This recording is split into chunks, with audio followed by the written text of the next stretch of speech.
కాకినాడ జిల్లా స్థానిక ప్రతాప్ నగర్ పాత వెటర్నరీ హాస్పిటల్ నందు శ్రీ శ్రీ శ్రీ కనకదుర్గ అమ్మవారి ఆలయం నందు ఘనంగా దేవి శరన్నవరాత్రి మహోత్సవాలు ఆలయ కమిటీ సభ్యుల ఆధ్వర్యంలో నవదుర్గ కలశ స్థాపన సోమవారం మండప ముహూర్తం ప్రతిరోజు ఉదయం విఘ్నేశ్వర పూజ కలశ స్థాపన పూజ కుంకుమ పూజలు నివేదన నీరాజనం జరుగుతుంది అని తెలిపారు. సాయంత్రం భక్తులు గోత్రనామాలు సామూహిక కుంకుమార్చన నీరాజనం ఆశీర్వచనం మరియు తీర్థప్రసాద వితరణ కార్యక్రమాలు జరుగుతాయని పత్రికాపూర్వకంగా తెలిపారు. భవానీ భక్తురాలు సుభాషిణి మాట్లాడుతూ సెప్టెంబర్ 22 ఓం శక్తి సత్సంగం సుభాషిణి బృందంచే ప్రతిరోజు సాయంత్రం 4 గంటలకు పారాయణం జరపబడుతుంది అని, సెప్టెంబర్ 26 సాయంత్రం 5 గంటలకు కుంకుమ పూజ, 28 ఆదివారం ఉదయం 11 గంటలకు కమల హోమం జరపబడును అని తెలిపారు. అక్టోబర్ 5 అమ్మవారి ఊరేగింపు, అమలాపురం వారి గరగల నృత్యం, డీజే సౌండ్, రాజు రాణి ఎలుగుబంట్ల వేషాలు ఘనంగా నిర్వహిస్తున్నారు. భక్తులందరూ హాజరు కావాలి అని కమిటీ సభ్యులు తదితరుల ఆధ్వర్యంలో భక్తి శ్రద్ధలతో అమ్మదయ ఉంటే అన్ని ఉన్నట్లే అని కార్యక్రమాలు విజయవంతంగా జరుగుతాయని తెలిపారు.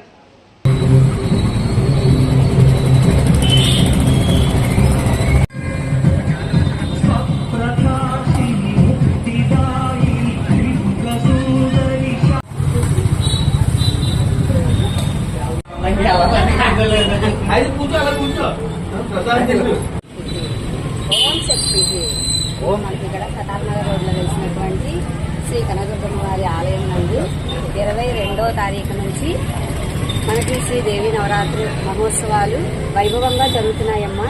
అందరూ కూడా ఈ యొక్క సదవకాశాన్ని వినియోగించుకోవాలి. 22వ తారీఖు నుంచి 2వ తారీఖు వరకు కార్యక్రమాలు జరుగుతాయి. ఈ 22వ తారీఖు నుంచి మనకి ఉదయం సాయంత్రం 4 గంటలకి ఓం శక్తి సత్సంగం వారిచే సుభాషిణి గారు వారి ఆధ్వర్యంలో ఇక్కడ పారాయణ కార్యక్రమం వైభవంగా జరుగుతుంది. ఈ యొక్క పారాయణ కార్యక్రమంలో కూడా పాల్గొని మీ అందరి యొక్క అమ్మవారి యొక్క కృపకు మీరందరూ కూడా పాల్గొనవాలి, అనుగ్రహానికి పాత్రలు అవ్వాలని కోరుతున్నామమ్మా. అదేవిధంగా 26వ తారీఖున సాయంత్రం 5 గంటలకి కుంకుమ పూజలు జరుగుతాయి. ఈ యొక్క కలశాలు ఊరేగింపుతోటి కుంకుమ పూజలు జరుగుతాయి. సువాసినీలతోటి కుంకుమ పూజలు జరుగుతాయి. ఈ యొక్క కుంకుమ పూజలకి అందరూ కూడాను కుంకుమ పూజల్లో పాల్గొనాల్సిందిగా కోరుతున్నాము. అదేవిధంగా 28వ తారీఖున ఉదయం 5 గంటలకి లక్ష్మీ కమల హోమం అనేది జరుగుతుంది. లక్ష్మీ కమల హోమం చేసుకోవడం వల్ల మనకి ఏమవుతుందంటే మనకి ఆర్థికంగా మానసికంగా కూడా అమ్మవారి యొక్క అనుగ్రహానికి మనం పాత్రలు అవ్వగలుగుతాం అనమాట. మనం కమల హోమం చేసుకోలేకపోయినా, కమల హోమం దర్శించినా, కమల హోమంలో పాల్గొన్నా, ఎటువంటి సేవ చేసినా కూడా అమ్మవారి యొక్క లక్ష్మీ యొక్క అనుగ్రహానికి మనం పాత్రలు అవ్వగలుగుతాం అనమాట. ఆ విధంగానే 29వ తారీఖు సరస్వతీదేవి అవతారం. సరస్వతీదేవి అవతారం రోజు బాలబాలికలందరికీ కూడా ఈ యొక్క కమిటీ వాళ్ళ యొక్క ఆధ్వర్యంలో మనకి ఇక్కడ అమ్మవారి యొక్క సన్నిధిలో అందరికీ పిల్లలందరికీ కూడా సరస్వతి పూజ అనేది నిర్వహించడం జరుగుతుందమ్మా. ఈ యొక్క సరస్వతి పూజలో మీ అందరి యొక్క పిల్లల్ని కూడా తీసుకొచ్చి ఆ అమ్మవారి యొక్క అంటే సరస్వతి పూజ చేసుకోవడం వల్ల జ్ఞానం అనేది కలుగుతుంది, విద్యాభ్యాసం అనేది బాగా అభివృద్ధి చెందుతుంది పిల్లలకి. అందుకని ఆ యొక్క కార్యక్రమంలో మీ యొక్క పిల్లలందరినీ కూడా తీసుకొచ్చి ఈ యొక్క కార్యక్రమాల్లో పాల్గొంచుకోవాల్సిందిగా కోరుతున్నామమ్మా. అదేవిధంగా మనకి 30వ తారీఖున అమ్మవారి యొక్క అవతారం ఈ రోజు రాత్రి 8 గంటలకి కోల సంబరం అనేది జరుగుతుంది. కోల సంబరం జరిగిన తర్వాత రాత్రి తెల్లవారుజామున నిప్పుల గుండం జరుగుతుందన్నమాట. భవానీలందరూ కూడాను ఒక ఎంతో భక్తి శ్రద్ధలతోటి మాలలు వేసుకొని దీక్షలు చేసి ఆ యొక్క నిప్పుల గుండం ఎప్పుడైతే తొక్కుతారో వాళ్ళ యొక్క ఉన్నటువంటి దుర్గాదేవి అవతారం రోజు ఈ యొక్క మనలో ఉన్నటువంటి కల్మషాలన్నీ కూడా నశించిపోతాయి అన్నమాట. అందుకని భవానీలందరూ కూడా మాలలు వేసుకున్న భవానీలందరూ కూడా నిప్పుల గుండం తొక్కుతారు. నిప్పుల గుండం మనం తొక్కలేదు కదా, రావక్కర్లేదు, అనుకోవక్కర్లేదు. ఎవరు కూడా నిప్పుల గుండం దర్శించుకోవడానికి అందరూ కూడా వచ్చి ఈ యొక్క దర్శనం చేసుకోవాల్సిందిగా కోరుతున్నామమ్మా ఈ యొక్క కమిటీ వాళ్ళ తరఫున. అదేవిధంగా 2వ తారీఖున విజయదశమి రోజు శమీ పూజ అనేది జరుగుతుందన్నమాట.